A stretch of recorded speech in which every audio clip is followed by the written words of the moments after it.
I need to ask you a question. Be curious, Drifters. Allegron's won the Brisbane Cup, but it's all Antino. Blake Shin, take a bow. Barraquil, Benny Allen hasn't moved. Broadside him, bobbed, won the Golden Rose. Pride of Jenny, trying to find the reserves at the 100. She's 3 in front of Mr. Brightside. It's all too late. Pride of Jenny has run them into the night. Switzerland, the big winner by 2.5 Bellatrix Star. He's down, Jolly Star. She is a star in the making. Jolly Star bolts in. It's all Isthmus. She's very smart and fast. Mate, we saw it all yesterday. I'll tell you that for free. But what was the highlight? Was it the unearthing of a potential star in Raging Force? Was it Treasurethe Moment potentially going like, hey, I might actually be the best horse in the country? Or was it simply Sepals in the last? Sepals in the last. Like, that's one of those memes where it's Sepals winning in the last, but the music from Titanic is playing in the background. It was just phenomenal. But I'll tell you what, like every time spring rolls around, I'm looking forward to spring, but I'm a bit nonchalant about it, I would say.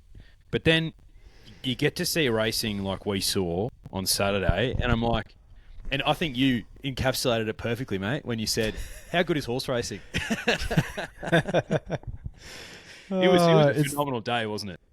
It's the best. And, there was probably a bit more, I guess, focus and intensity is probably the right word because of the hosted pod from yours truly with the good people at Ned's. But might just roll through our bets for the day. Right, so the first cab off the rank was in the midway.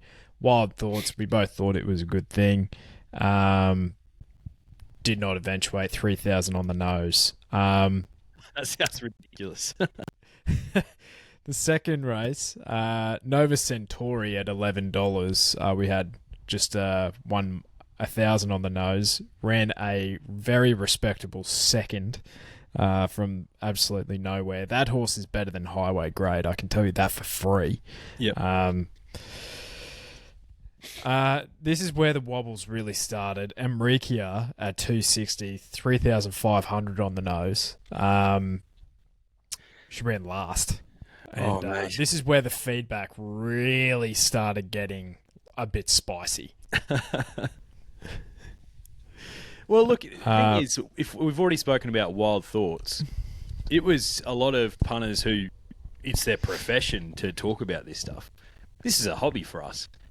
It was their best of the day. And then same with Amrikia, or however you say it. So, look, sometimes that's just a great game. But you know what we did? We rolled with the punches and we kept on going. We did. Kappa 39 at 440, bit over 2K on the nose. He ran, third or fourth? Yeah. Tazima, his form was actually franked from the midway in the first. The thing that he blew past actually won that race. 3,000 on the nose for him, and apparently he doesn't appreciate good ground now. So we know that moving forward. So what's that? 1, 2, 3, 4, 5. 5 races, about half the kitty gone. But we were only planning to have about 12 bets on the day with some quaddies and, if we're going okay, some all-ups. And don't worry, this was a history-making hosted pot, might I add, Drifters, so it will pay to stick around. Too darn discreet got us going. It was a nice win. It was a nice win. I tell you what, my heart was in my mouth. She left it late. she left it fucking late. But then she went on to win by nearly 2 lengths. I forget the horse that was. Cruised. I know. She absolutely gobbled it up. And I think I was looking at the form guide as well. It was about a year, if not longer, before to when she won. Well, she won in the lead up to the Oaks last year, but she hasn't won since. So, but she got the JD for us there, which was good. Yeah, and then so that was a nice $8,000 collect, which was, get us going. Confidence is back. There was emojis flying everywhere in the hosted pot, which was good to see. 10 minutes later was followed by an ill-fated bet on Tyreek, who Varley is no longer with us, unfortunately. So we'll talk more about that later. You never like to see that in the great game. This is where we started to get a bit more weird and exotic as well. So had 2K on Vinrock with a $500 Quinella, which I never thought I'd say, with Jimmy Ricard. They both finished third and fourth. Apparently Vinrock didn't get through the ground, and he might have been 2 runs short, I would say. Yeah, and he was very keen in the run, so very, very fresh horse. So, yeah, jury's out on Vinrock, but prepared to forgive. Yeah. Put a $1,500 quaddie on in Sydney that we went out in the first leg for. I'd actually like to see... I don't think we got one leg in that entire quaddie. That was Raging Force. Mate, Sydney was a bloodbath. I don't care who you are. It was an absolute bloodbath. The average price of the winners would have been double figures, surely. I think there was only two double-figure winners on the day there. Maybe 3. But it was just like... So there was a lot of like third or fourth favourites. But yeah, it was just a weird day. Just looking through what else we got here. The Caulfield quaddie. We will get to that. What was that? 160 combinations for $900 on. So had the quaddie 5 times. And you might see here, we only had one horse in the last. I wonder which horse that might be. And then this is where we really, really got our shit together. So... No bet in race 7 at Rose Hill, I believe, but put 4,000 on Raging Force, best bet of the day in Sydney. Made it difficult for us. But then we also had put that at this, the bet on Sepals on at the same time, had 3,000 on him, but also had an all up for Sepals and Raging Force 1,500 on that at about 9-1. Which was obviously fantastic collects. Put a Quinella on for Gerringong and Miss Rombini. Miss Rombini, 2,000 on the nose, which would have been so juicy. Beaten Wasn't by a meant good to one. be. And she was 4 wide the trip, so that doesn't help. I know. Yeah, but we did have a trifecta there, and Abounding running into third actually helped us there. So... nice little collect there, 3,500. 3,000 on another Will. He was flat, mate. He was dross, actually. Yeah, I thought he was deserved favourite in the race. Oh, he's got that in him, though, I think, another Will. Like, he's got a flat performance in him. Don't write him off. Maybe as he's gotten a bit older, he's looking for maybe that mile plus now. Potentially. Also... Yeah, I don't know. It's like his trials, he looks like sensational. And then just come game day, he was probably just like a run or two short. We had a $1,500 Quinella on with 3 horses, which would have been Treasurethe Moment, Fangirl, and another Will. Wasn't meant to be. Then we had basically a round down Quinella in the 10th race in Rose Hill, which was an absolute lottery. And then there was a very late decision. I'm talking 10 seconds before the jump. Put the rest of the kitty on Sepals. All 12,000 of it. So paint the picture. So what did we have riding on Sepals? How much cash and what combos and quaddies and whatever?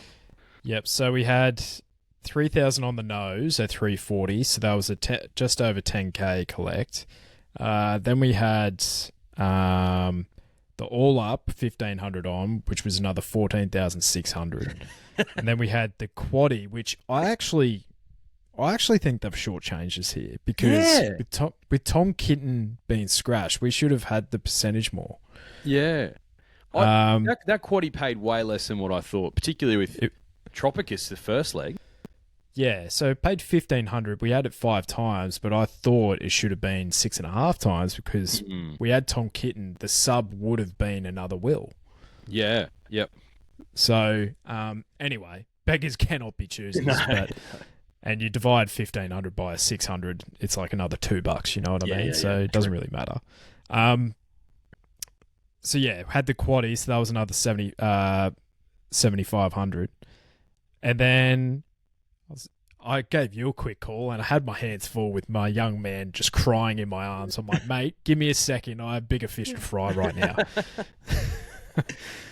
About 2 minutes before the jump, like, look, mate, it's about $20 per person. How confident are we in Sepals? I think he's a good thing. You're like, mate, if you know where I stand on these things, just let it ride. Just let it ride. Have a fucking crack. And a crack we had. Yeah. And might I say, the chat fucking loved it. Like, they were getting around it so much. It was so good to see. Holy shit. It was oh man, it was hilarious. It was just like, holy shit, they've gone the whole pot. Bang, bang, bang. And then as soon as you see, people would have started like saying their congratulations in the, like, 100 meters down that straight because Sepals was just absolutely galloping away with it. Mate, didn't even touch him. The emojis were flying. It was good to see. Cinema, honestly. Like, just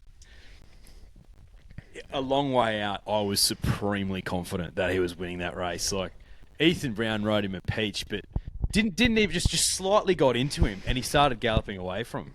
That's a group horse if I've ever seen one.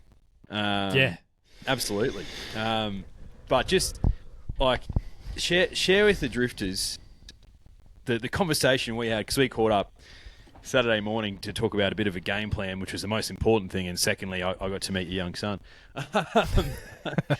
But we had to plan pretty early on that we're going to single out Sepals in the quaddie, and he was my best of the day in Caulfield, and you were like, yeah, I'm keen on him as well, and we were just like, fuck it. Imagine if, everything's riding on Sepals heading into the last bet of the day to get the people who are partaking in the pot, maybe we double their money or something.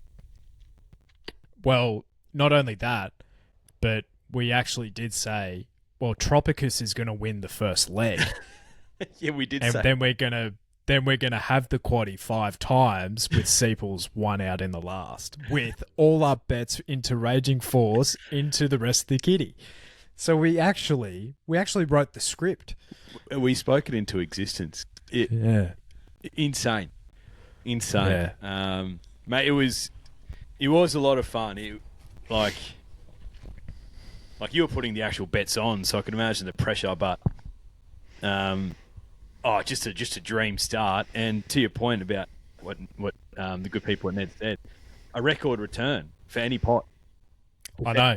And yeah, so to the Peanut Gallery, I actually have a question here from, what's his name? Hosted Pot King 69. Do you have anything to say for the non-believers from the Ned's hosted pot yesterday? That's a great question. How about that? Record breaking. Oh, mate. Yeah, the non-believers. They had reason to doubt us early on. They did, but mate, I'm all for constructive criticism, right? Yeah.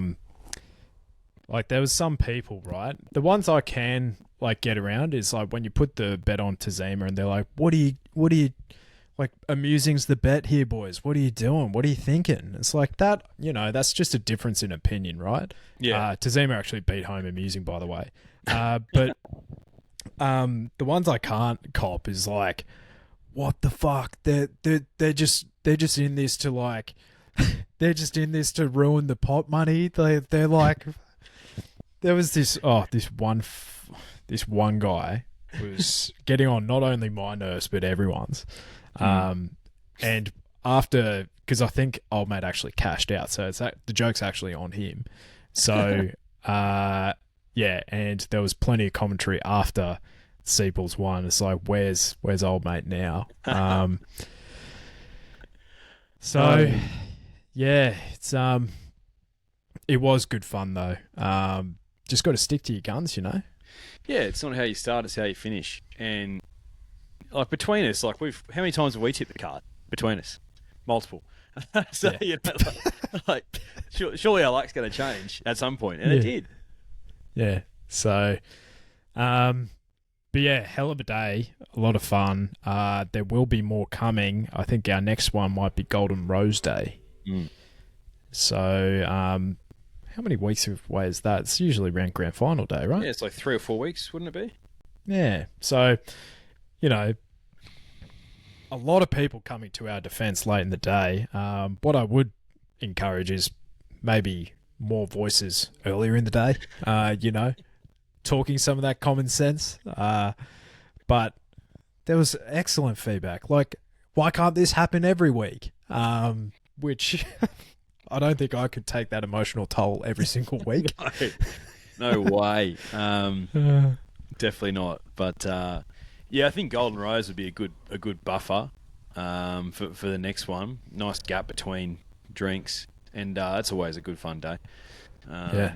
But no, yeah. Look, stoked with the result. Couldn't be happier, and hope the drifters are too. God bless Sepals. God bless him. Well, I actually have some sectional data here, which I know you like to get an understanding of. It's more my thing, right? But on my data, mate, On my stuff. Treasurethe Moment, there was 4 1,400-metre races on the day, right? Yeah. Treasurethe Moment would have beaten On Display by about 5 lengths. She would have beaten Keep Your Cool by about 8. And she would have beaten Sepals by 9. So not only was Sepals like, it was visually impressive to the eye, but they gifted him that race, mate. Yeah. They gifted us the pot. Yeah. That's what they did. They knew. Someone must have made a call to that Melbourne jockey's room and said, listen, guys, everything's riding on Sepals. Just gift it to Ethan Brown on a platter, please. And they duly did.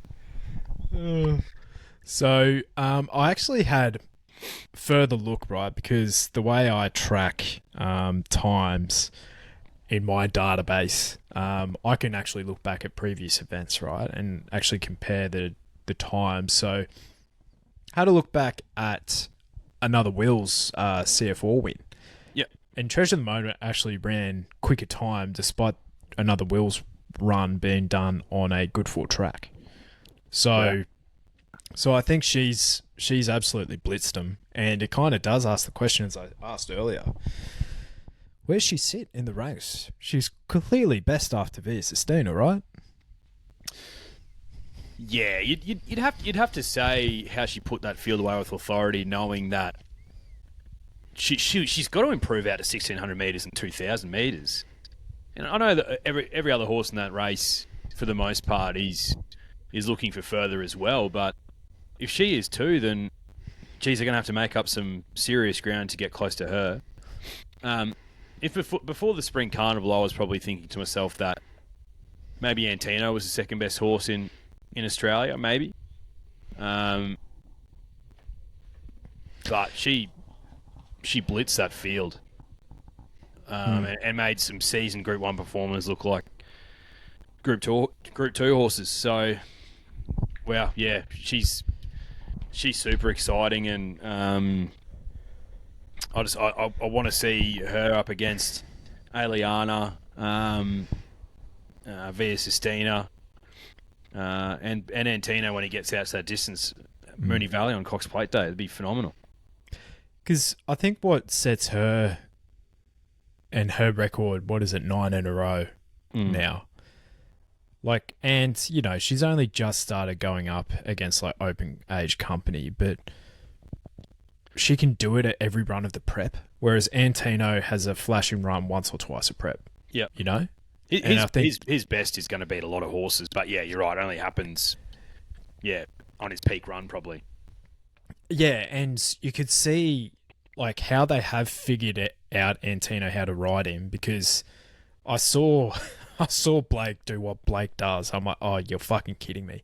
He's gonna do it again, and then he just ran out of puff. Like he needs to be fully fit to actually pull that off, and that's with residual fitness from the winter.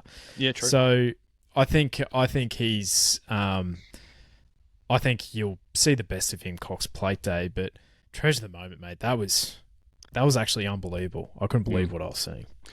I was in disbelief. Yeah. Wowee. Like, and you know a performance is great when you're getting texts from people that you haven't spoken to all day, being like, wowee, she's a star. Multiple people texting yesterday being like, that is absolutely unbelievable. And what I liked about it was she has tactical speed. She can sit in that first third, tick, and to win that, she pierced a gap and just went bushka. Good horses do that, and for me as well, what I really like about her is her demeanour. Like nothing would faze her in that yard. You know what I mean? So loose and relaxed, and I feel like only the very best are like that in the yard. Yeah, you're right though. I was thinking about her. I'm like, what do I really like about her? It's like she just has a grinding turn of foot, and she just can have sustained speed on speed, and it's such a good recipe. Because I was actually thinking this throughout the day, just to go back to our hosted pot work. Like, honestly, every single thing that we tipped got in like the perfect position. Like got in the 1-1. I'm like, let's get in the queue now. Yeah. But it's obviously proven it's not that simple. No. But she can get in that position, and when she does, she puts an absolute gap on what we were saying was an absolute elite field. Yes, they're first up, but so was she. And she's going to be going towards a Cox Plate, I hope. And getting around the valley where it's definitely no disadvantage to be on pace. Like, she's going to be awfully hard to beat in that if she continues this progression. Yeah. Yeah. So with your times, like I know the overall raw times for the 1400 metres easy to compare, right? Because it's just what the overall time was for the race. But do you have sectionals as well? Is that how you do it? I can get that from, like, say, just like the racing.com figures and what have you. I think her last 200 might have been like the 13th quickest for the meeting. Yeah, wow. And she was eased down. Yeah, I think that was her. Maybe that was Sepals. But yeah, she absolutely blew the clock up. Like, all the like the time wizards are going to be like, they're going to be like real excited about what she did. Let's have a look here. Yeah, 13th fastest last 200 meters of the meeting. Shit. And that's like she ran, I think she might have ran quicker time than Sepals last 200. Shit. What about no, she didn't. Like, yeah, pretty much the exact same, but yeah. Wow. No, very exciting, mate. What do you think, for the rest of the field? Kitty Cat Tom scratched. He's the unknown, right? Because you hear what I guess to our eye, he's the one that's on the up and is peaking in his career, whereas, say, it could be said for Mr. Brightside, he's definitely on the way down. So does he beat Mr. Brightside home? Potentially, you might say, based on what he did last prep. So I think he's the one that I probably want to take out of the meeting, Tom Kitten, despite him not running. So, yeah, the rest of the field, though, mate, it's like, how do they turn the tables? Because a lot of these are going to be racing against each other again. So, what were your thoughts? Yeah, I thought the majority of them, I thought, was a pass mark, but yeah, they have to make up too much ground on her to get past her. So, yeah, Mr. Brightside, yeah, I thought he was phenomenal. Ran second. I think he's still there or thereabouts, but he's not going to improve. Like, we know where he's at. If he's up against Treasurethe Moment or even a number of those horses behind him over a mile, he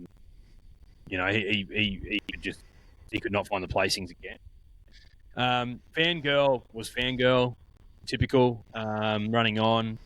Antino, like, that's for me, that's a great first up run, heading towards the Cox Plate. And who else do we have in there? Another Will was probably the only one, really, that was actually disappointing. Yeah, Buckaroo was good. Buckaroo was very good. So he's on track for another Underwood, I would have thought. Cutting back to the inside. Fangirl was disappointing, but Caulfield first time. I think J-Mac obviously gets the best out of her as well. He knows her so well. So I think she can be a bit problematic to ride, but there was a lot of commentary in the, I guess, the stewards' reports and what have you, of horses not necessarily handling the track. So I think it might have been on the softer side of a soft 5 potentially. The times might not suggest that, but it's like the times and I guess the actual feeling of the performance of the track is another thing. Yeah. So, and she's proven that she loves being on top of the ground. So, I wouldn't have necessarily 100% fall off Fangirl yet. I think she was a pass mark, but it's like it just would have been such a better race with Tom Kitten in there. There was a couple of questions from the drifters as well. The short ball, is Treasurethe Moment the greatest racehorse to ever step hoof on track? I think that's a bit of a stretch. Adam Ennets, we've kind of already touched on, is Treasurethe Moment the second best horse in the country. But I guess Nicholas Scala has a good one. Is this a changing of the guard? Or was some Group 1 stars just not wound up? No, I think it's a changing of the guard, absolutely. And that's my biggest takeaway probably from the meetings yesterday. If you look across that Memsie field, they're mostly 6, 7, 8-year-old horses. So in what has been the last 3 or 4 years of mostly average weight for age horses, when you get to that sort of middle distance ranks, it was always just going to take one good one to come in and knock them off their perch. I think there's a changing of the guard. You look at Aliani, you look at Autumn Glow, Lady Shenandoah. Even a horse like Revelair, he looks to be a horse who's got group class ability. So I think there's a changing of the guard, absolutely. Mate, you've got Sepals in that list. What are you doing? Sepals. He looks to me to be a group class horse. Like, well, that was a benchmark 100, and he won it by 4.5 lengths. Yeah, and not fully wound up. So exciting, very exciting. All right, other races on the day, mate. So, you know what else I think it is? I think it's a changing of the card for these 3-year-olds as well. Like, so that Raging Force race was pretty much the epitome of, all right, is the 2-year-old form going to stack up? And that was the first time in his career where I thought I could actually have a bet on Woden moving forward. I thought his run was outstanding. Wasn't good enough to beat Raging Force, but I think he could turn the tables on Raging Force in something like a Golden Rose moving forward. But the rest of them, like Rivellino was flat, Devil Knight was flat, King of Pop, and Baywalk kind of, yeah, sure, he'll probably be going towards a like a Coolmore and be like a 30-1 pop, but I think your takeaways have to be the first two, and I might actually be on Team Woden moving forward. Yeah, well, I don't think. Would you say Raging Force is going to be a middle distance horse? He looks to me like he's just going to stick down the sprinting path, right? Well, I think what they'll do is Golden Rose to a Coolmore. Yeah, but I thought Woden was good. He would have finished closer if he was if Tommy Berry didn't sort of cut him off a little bit. But no way you can overturn that protest. I don't even know if he ended up protesting J-Mac, but I thought Wotan was great. I don't know about the 3-year-old crop yet. Maybe this crop's just no good. You know, after a really average 2-year-old crop, we just haven't unearthed the good ones yet in their 3-year-old year. Well, do any of these names really get you up and going? Like Tycoon Star, Jimmy Ricard, McCaw, like Vinrock potentially. Like Raging Force was great. Wotan, Baywalk, Rivellino, Devil Knight, Grand Prairie, Fermoy, Crown the King, Aerodrome, 60s, Providence. No. Like, there's no stars there, is there? No. I think the one that's going to come back and be the best, at least over a bit more of a distance, is Nepotism. Yeah. Yeah, I think so. And Savvy Halley's definitely taken that next step. I think she was really good. Within the laws, like proven that she's a really tough filly, and she has made that step up from 2-year-old to 3-year-old. But gee, the rest of them, I think there'll obviously be some that will pop up, like Raging Force. But like there was even commentary about, say, Rivellino, right? His trials were great. But trials and race day performance is another thing. And he wasn't totally disgraced, right? But he was beaten nearly 4 lengths. And listening to Chris Lees, he's put on next to no weight as a 3-year-old. So it's like, is he going to actually make that step up as these other horses are maturing and progressing, like a Raging Force? So, yeah, unsure. Yeah. I think that's a concern when they haven't bulked up. And I feel like in the yard they talk about it a lot. Since the 2-year-old season he hasn't gotten any taller, but he's bulked up a little bit, or he's a nice, neat, compact horse or something like that. I'm just like, I want a monster 3-year-old. You know what I mean? I want a monster.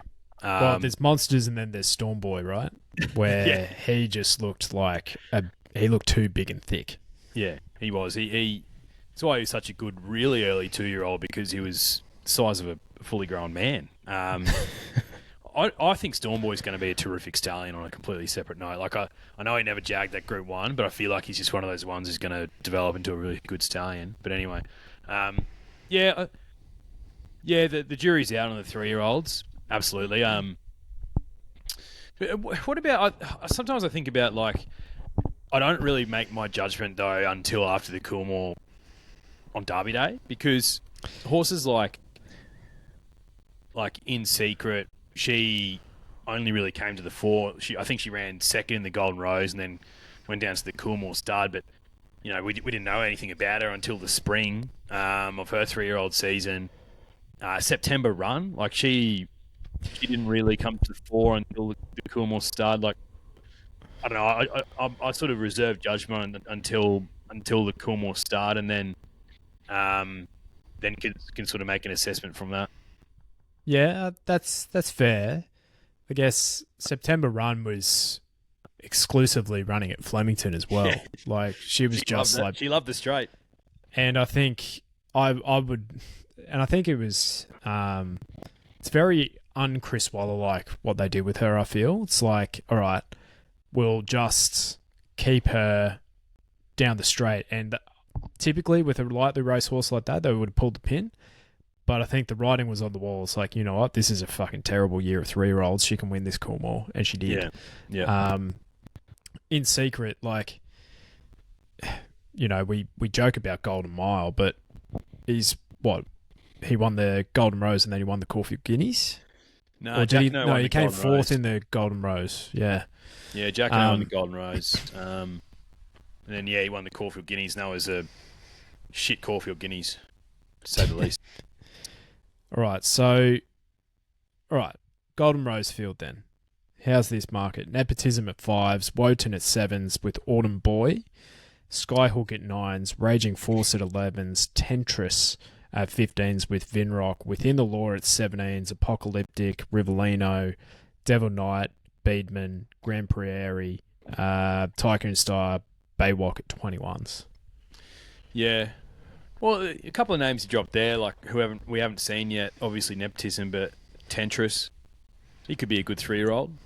Traffic Warden type vibes. There was another name in there that you mentioned, Autumn Boy. Got to see him, come out and do it. I thought Skyhook was great first up. So yeah, there's a bit of talent there. I think. Yeah, have to wait and see. But the weekend didn't inspire a lot of confidence. That's for sure. Mm. And if we have a quick look at the Coolmore, Raging Force is $6 favourite in that race with Beedman at 7s, Wotan at 9s with Tycoon Star. Tempted. She's probably one that we have forgotten about. $11 with Tentris. Isha at 13s, which I know you have a big opinion of. Mahuna, the Golden Slipper winner, at 13s. Rosberg at 15s. Rivellino, Legacy Bound, My Gladiola, Jimmy Ricard at 15s. So there's some names there like Rosberg, Legacy Bound, for instance, which, I can't remember them straight off the top of the dome. So there is some new season 3-year-olds coming through too. Yeah. Yep. All right. What else we got here? We talked on Too Nondescript. Revelare. That was a good Cups trial from him. I thought it was actually a really tough win. Like when I first watched it live, I was like, "Oh, who's he beaten?" But he was there to be challenged, and I think, a tough on speed horse like that by So You Think. I don't think he'll look out of place down in the weights in the Caulfield Cup. Mm. Yeah, I think that's Caulfield Cup, Melbourne Cup. That's the path they're taking. So, and it's good because I think he's a domestic stayer as well. So it's really good to see. Yeah, absolutely. Robert Hickmott, has he? I know of him obviously, but superstar horse that he's ever had? I'm not sure. Yeah. Let me have a quick Google because I feel like he's got a Melbourne Cup winner or two. Robert Hickmott. Melbourne Cup winners. Green Moon won the 2012. I knew there was one. Won the Turnbull as well. And he had Al Mandan, who won the 2016 Melbourne Cup too. So yeah, bro knows how to win a Melbourne Cup. Yeah, and it could be said he's due. He hasn't had one for a decade. So, is this the horse? I don't know. You never know. It's his 5-year-old gelding. He's relatively lightly raced. I thought it was a good win. And Robert Hickmott, they interviewed him on racing.com after, and he said he's a big Dumbo, this horse. He's still learning his caper, so he'll only improve. Yeah. Big Dumbo. Love to see it. All right. Yeah, I wasn't too taken by, say, Tycoon Star or Tycoon Star and Magic Time virtually ran identical times, like 0.01 of a second on the day. What I will say is that Magic Time was first up and Tycoon Star was second up. So I think Magic Time just... she's an old marvel. She's just so consistent. Yep. She's a good horse. She had to carry weight. Graham Begg sort of said I think he's a really underrated trainer, by the way, Graham Begg. He's outstanding. He gets the most out of his horses, I think. Places them really well. So he said, though, after the race, he's like, yeah, probably like a Rupert Clark. And I'm like, well, how much weight would she have to carry in that? But because she is that, for mine, 1,400 metre horse, there's not really a lot of options, is there? Mm. Yeah, it's true. It is true. I don't know. Would you give her an Everest slot? Oh, I think she's in the conversation. But if you're securing her for your Everest slot, you're probably resigning yourself to the fact that you're not going to win. I just don't think she's going to beat some of these horses over 1,200 metres. Yeah, No, you're right. And do you just look at the long-term forecast, and if it's like Noah's Ark situation, then you lock her in? Yeah, I think so. I think you do. Yeah. How about Tropicus? You know, I'm not saying Everest, but I thought it was a good win with sustained speed. But would he look out of place in a Manikato? Yeah, he wouldn't. And there's a couple of horses like that, very similar silks actually. One that we actually haven't talked about. Tropicus I was a fan of his early days, and I've kind of dropped off, but I think might have been gelded and No, he's still got his nuts. Oh, does he? Okay. It's just taken a while for the penny to drop, which is absolutely fine, right? Yeah. I obviously liked him early for a reason. He showed some sort of talent. Yeah. He gives me very similar vibes to King of Russo, who he has been gelded, and he's won, 3 out of 4? Yep. On Stradbroke Day, that was one of the best wins you'd ever want to see, albeit in, let's say, like a benchmark race. But then he went down to Melbourne and he absolutely licked them. He did, yeah. He did. Sometimes a gelding operation helps, absolutely, but, Tropicus, he's a 4-year-old entire now. It's like, well, you're dead right. Sometimes it just takes a little while for the penny to drop.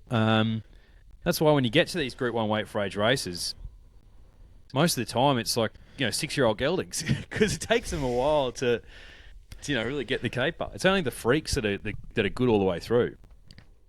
Yeah, no, you're 100% right. Santana Lane is probably the best example of that. Like, I think they tried to ride him forward as a younger horse. You're like, you know what? Fuck it. He's not showing us anything. Let's just ride him cold, and then wins 5 Group 1s. He was a good horse, Santa. He had an electric turn of foot. Electric. Oh, mate.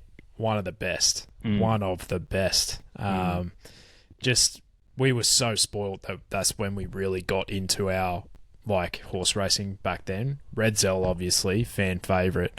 But you had, obviously, Nature Strip starting, Santana Lane, Piarata. Winks was going around. Winks was going around. Just some of the absolute elites. Who we saw the back end of, but ended up being like a 6 or 7-time Group 1 winner, was like Blackheart Bart. Phenomenal horse. He was unbelievable. Phenomenal I think he horse. won Group 1s from 1,400 metres up to 2,000 or 2,400 or something. Phenomenal horse. Yeah. Yeah, and I think, the longer we've been doing this, the more I've learnt that, there's going to be periods where the overall quality is going to be a little bit lower. I think for the first time in the last 12 months, it's been across the board where it's like, apart from VS Sistine, we don't really have much at the moment, do we? But now it's almost like every other weekend we're unearthing a horse that's like, hold on a second, this is potentially a group horse. So I think you just have ebbs and flows. But yeah, watching on the weekend, even a horse like Tropicus, I'm like, dare to dream. He could be something. He could be something. Dare to dream. And look, also, because we had him in the quaddie and he was paying 12 to 1. Who are you fucking talking to? Yeah, we wrote the script, guys. Pay attention. I guess suspensions out of the day. Tommy Sherry, not his finest moment on Grand Prairie. So basically, he shifted in.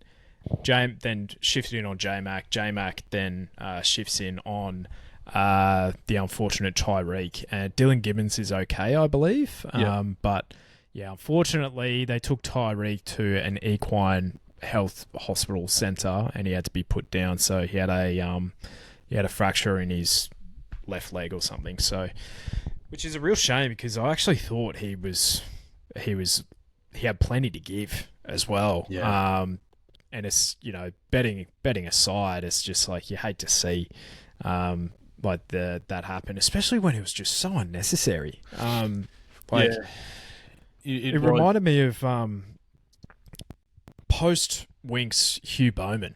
He caused a fall on, I think it might have been one of Danny Williams' runners, and it was very similar circumstances in terms of the career trage for the horse that actually went down.